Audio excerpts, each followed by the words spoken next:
အားလုံးပဲ morning မှာဒီနေ့ day 3မှာတောင်တက်မှာပဲဖြစ်ပါတယ်ဒါပေမဲ့လောလောဆယ်တော့အတန်းမထွက်တော့ပါဘူးအခုပထမဆုံးအနေနဲ့မနက်စာတော့စားပါမယ်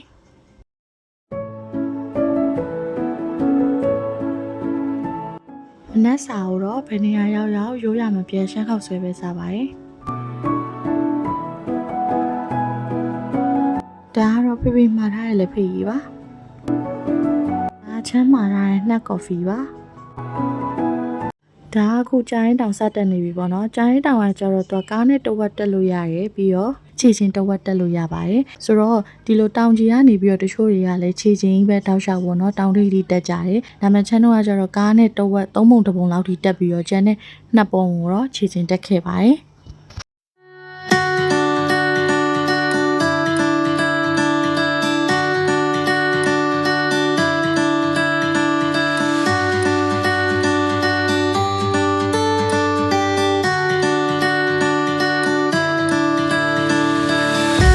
အခုဆိုရင်ဒီနေရာကကားနဲ့ဆက်တက်လို့မရတော့ဘူးပေါ့နော်ကားတွေကိုဒီမှာရက်ခဲ့ပြီးတော့ကျန်တဲ့2ပုံကိုခြေချင်းဆက်တက်ရမှာပဲဖြစ်ပါတယ်ဆိုတော့ let's go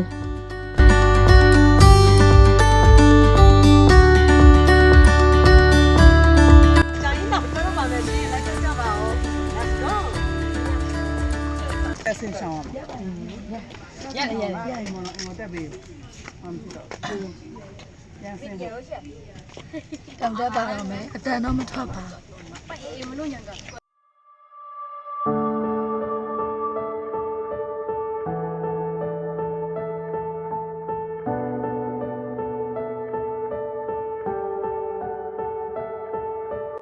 ဒါလေကားတက်တာတော့ပဲရှိသေးတယ်ပေါ့နော်အဲ့ဒါတော့မှအပေါ်ကနေပြီးတော့ဖန်မျိုးရဲ့အလှအောင်မြင်ရတာအရန်ဟိုမှာအမောပြေရပေါ့နော်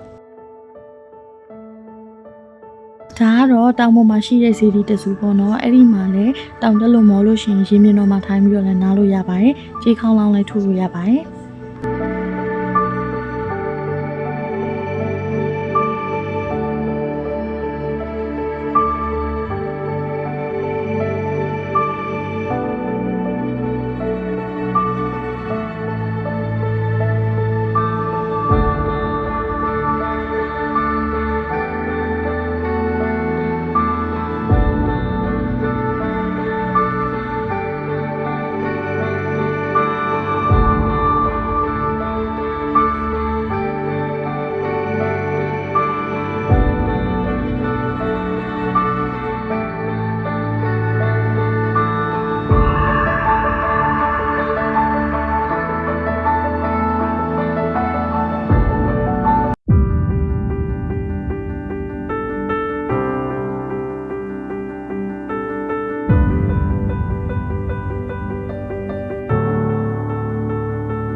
ရောက်ရင်တခြားတောင်တွေမတက်ပေမဲ့ကြာရင်တောင်ကိုတက်ကြည့်ပါတက်ကတော့မဟုတ်ပေမဲ့အရင်ပြောလို့ကောင်းပါတယ် ready လဲစောင့်ထားပါတောင်ကစီစင်းပါအဲ့ဒီကအတန်ကဝင်နေတော့အတန်တော့တိခတ်မိနားထောင်ပေးကြပါအပေါ်ရရင်တော့တကယ်အပေါ်ပြည့်ပါတယ်ပြီးတော့ရင်ကင်ကြီးအလံကိုမရောက်ရအောင်တော့ပါဒီကိုလိုက်အဲ့ဒါတကယ်တပုံနဲ့ခလာပါ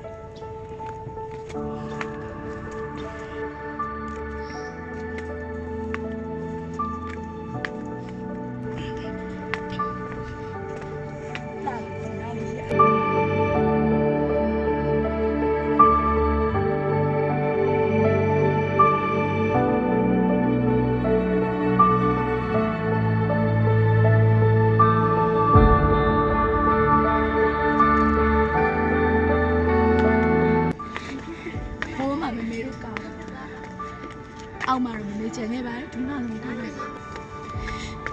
ဒီငယ်လေးဆိုရင်တော့တောင်တက်တင်ပါလေဖြည်းဖြည်းအောင်ပါတစ်ခါတော့တက်ကြည့်တင်ပါကျောင်းဟင်းလေးကားလို့ပို့ကျောင်းခွေပြီးတော့အဲ့ဒီနေ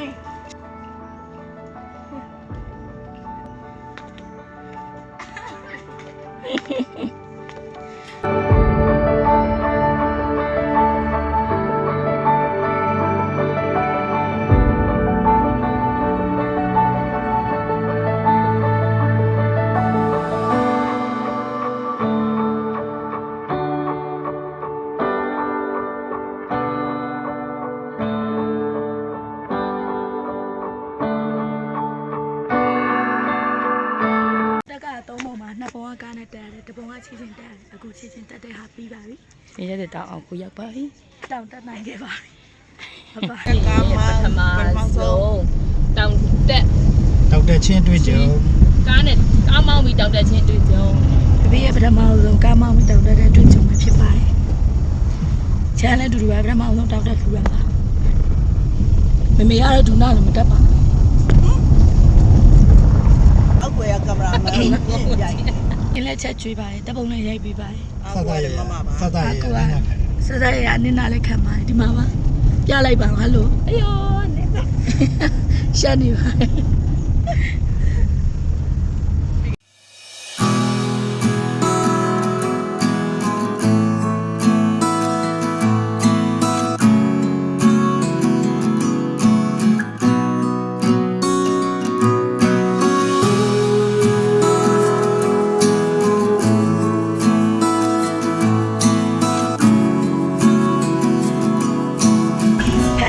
တကယ်အလှကိုတီးချင်တယ်ဆိုရင်တောင်တက်ကြည့်ပါ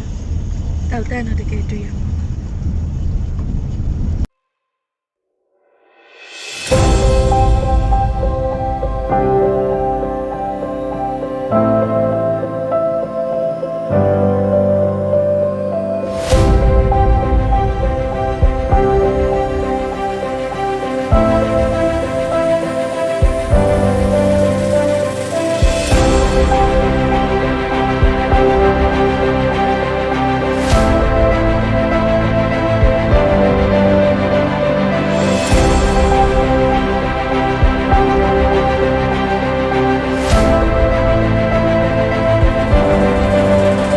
ညညီပြရင်ညညီပါ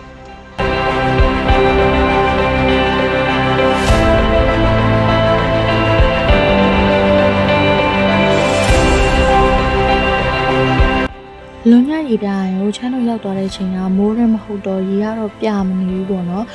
အဲ့တော့ဖအန်းအလှတရားကိုတွေ့ချင်မိုးရဲမှာလာပါ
ဒါကတော့စက်တန်ကူတဲ့ဝင်ခင်မှာအပြင်မှာသမင်းရင်စားတာပေါ့နော်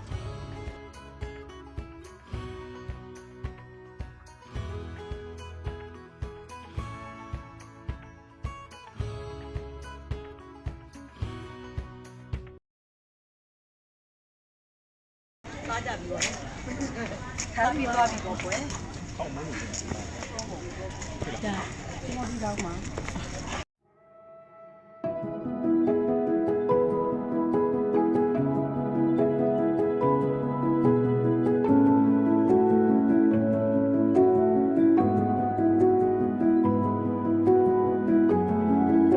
ဒါကတော့စက်တန်ကူအရှိရဝစ်ဆိုင်စည်းတန်းလေးပဲဖြစ်ပါတယ်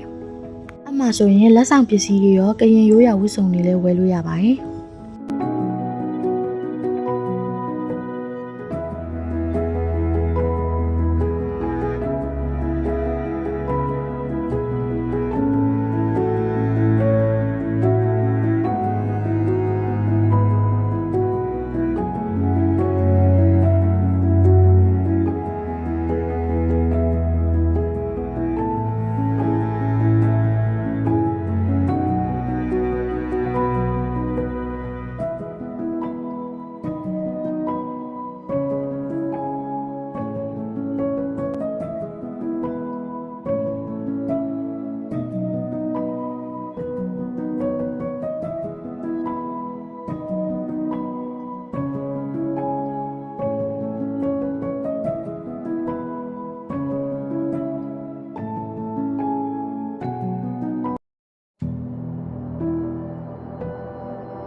က်တန်စင်မကူမှာနေတော့မှန်နေတယ်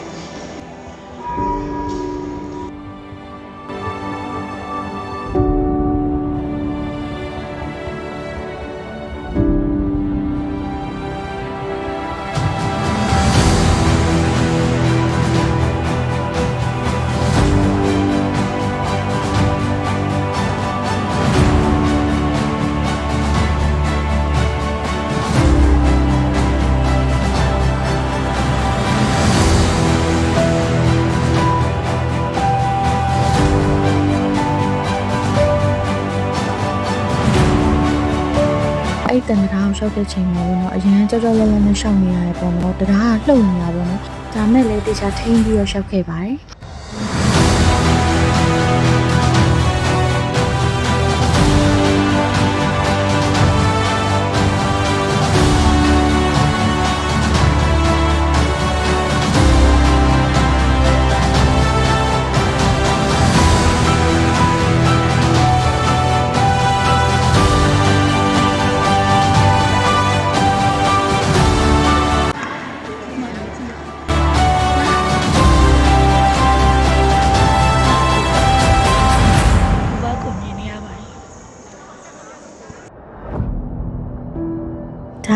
စက်တန်ကူရဲ့ထွက်ပေါက်မှာရှိတဲ့လှေစိတ်ပါဝင်ပေါက်ကကြတော့လမ်းလျှောက်ပြီးဝင်လို့ရရပေါ့နော်ထွက်ပေါက်မှာကျတော့ချမ်းတော့ဟိုဘက်ကားဝင်းဘက်ကိုလမ်းလျှောက်ပြီးတော့သွားလို့မရအောင်ဆိုတော့လှေစီးပြီးတော့မှအဲ့ဒီကားဝင်းဘက်ကိုပြန်သွားအောင်မှာပဲဖြစ်ပါတယ်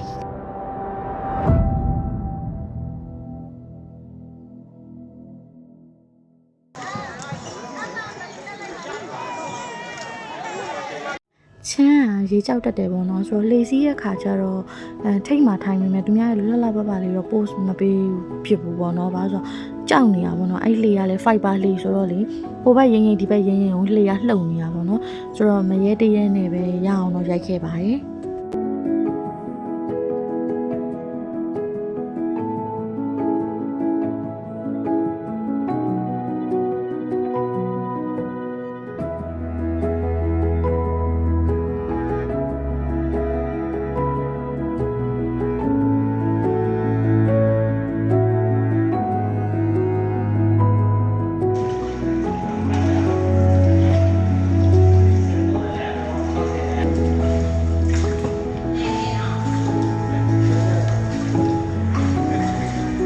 ဒီနေရာလေးကတော့အားလုံးသိကြတဲ့အတိုင်းပဲစက်တန်ကိုရောက်လို့ရှင်မဖြစ်မနေလှိစီးပြီးတော့မှထွက်ရတဲ့ကူပေါက်လေးပေါ့နော်ရေပြည့်နေတဲ့အချိန်ဆိုရင်တော့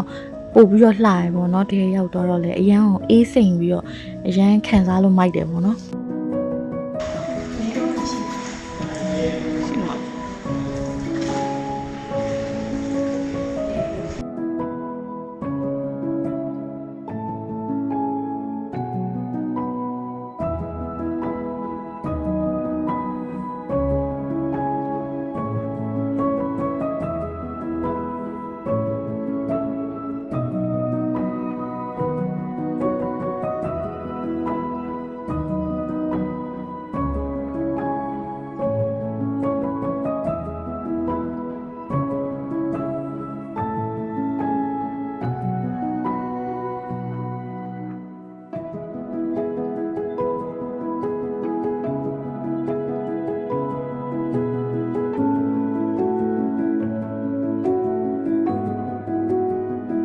စက်တန်ကူကနေပြန်มาပြီလေစိတ်ကလေကားရှိဦးနည်းနည်းလမ်းနည်းနည်းပြန်လျှောက်ရတယ်ဟုတ်ပါတယ်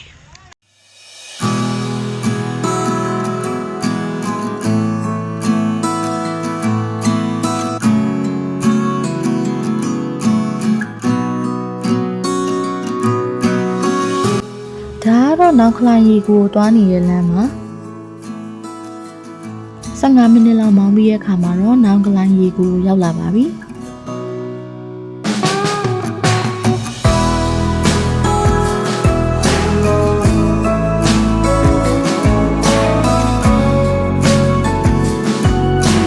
တောင်မှာကတ်နေရဲ့ဗျအေးဟုတ်တယ်အဲကြောင့်မိုးရဒီမှာတွေ့လာကြတာလေညမ်းလာလို့ကိုကြချက်6လေးဖြစ်နေပြီညီတော့ချက်စုံလေးတယ်ကဲထုံးစံတိုင်းပါပဲနောက်ခလိုင်းရေကိုလာမယ်ဆိုရင်လည်းမိုးရတီပဲလာပါနွေရတီမှာဆိုရင်တော့ရေပြပြလေးတွေ့ရမှာမဟုတ်ပါဘူး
ရွှေရင်မျောစီရီတော့ပါညနေပိုင်းကျမှဒီဘက်ကိုရောက်ဖြစ်လို့ရွှေရင်မျောစီရီတော့ဝင်ဖူးတာပဲဖြစ်ပါတယ်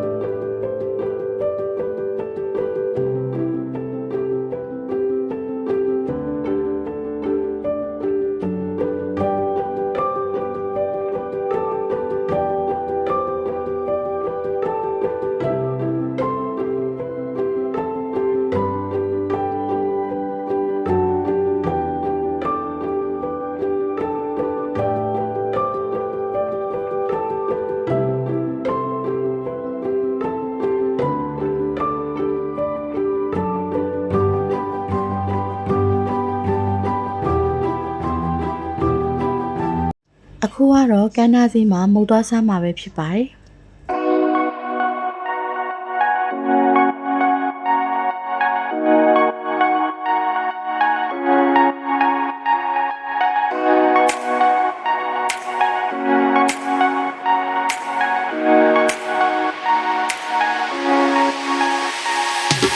ဒီတော်ထမင်းတော်ဟင်းဆိုင်ကဖန်ကန်နာစီမှာနာမည်ကြီးရပေါ့နော်တော်တော်လေးစားကောင်းနေဆိုပြီးတော့နာမည်ရနေလို့ဖေဖေနဲ့တီနန်းတို့ကတော့ဝင်စားခဲ့ပါတယ်။ချမ်းနဲ့မေမေနဲ့ကကြတော့ရန်ကုန်ကလူတွေအတွက်လက်ဆောင်ပစ္စည်းဝယ်ဖို့အတွက်ပစ္စည်းတွေပတ်ရှာနေရပဲဖြစ်ပါတယ်။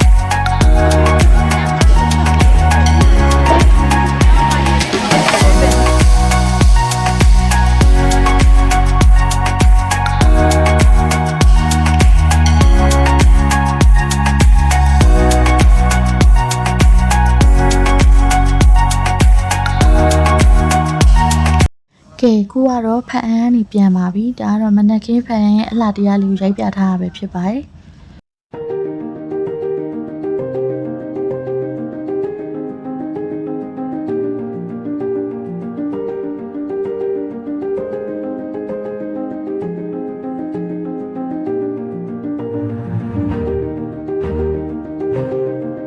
အခုကတော့မနက်စာကိုပြတိုင်းတော့မှဝင်စားမှာပဲဖြစ်ပါတယ်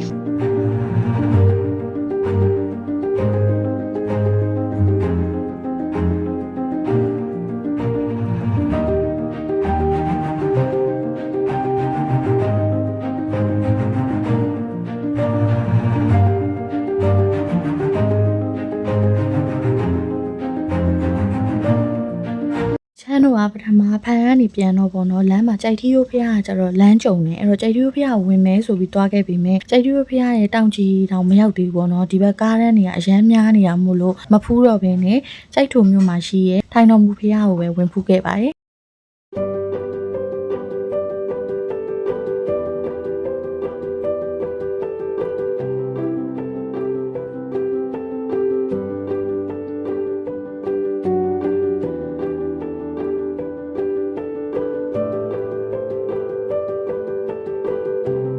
ကဲခုတော့ဖះဖူးမှာဆိုတော့မြန်မာဝတ်စုံလေးလဲလိုက်ပါပြီ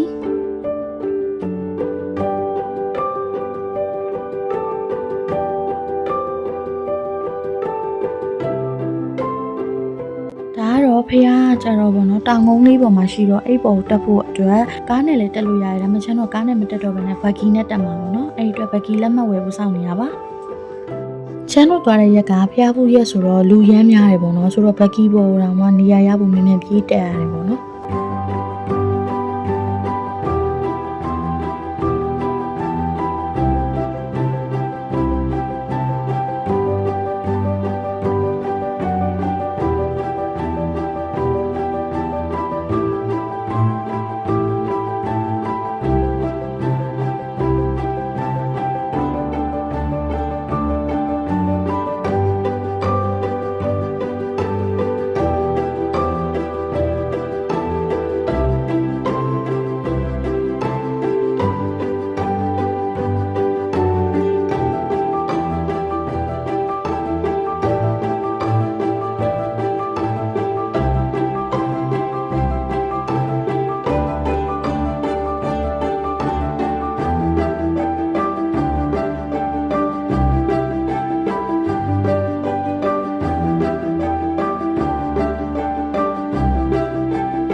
အခုကရွှေမျက်မှန်မှာနေ့လည်စာဝင်စားမှာပဲဖြစ်ပါတယ်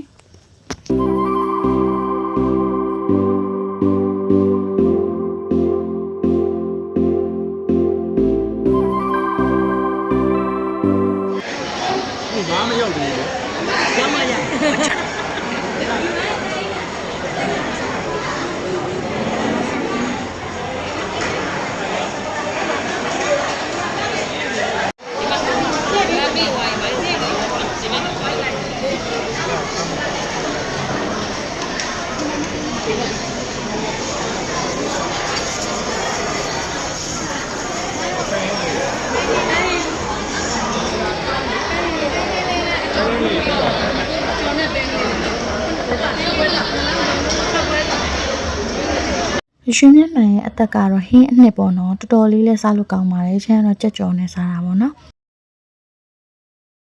ကဲချမ်းရဲ့ဖန်အန်ခီးသွားတဲ့ဘလော့လေးကတော့ဒီမှာနေပြီးဆုံးပါပြီအဆုံးထိကြည့်ရှုပေးရတဲ့အတွက်လည်းအားလုံးကျေးဇူးအများကြီးတင်ပါတယ်နောက်တဲ့ဘလော့တွေမှာပြန်တွေ့ပါမယ်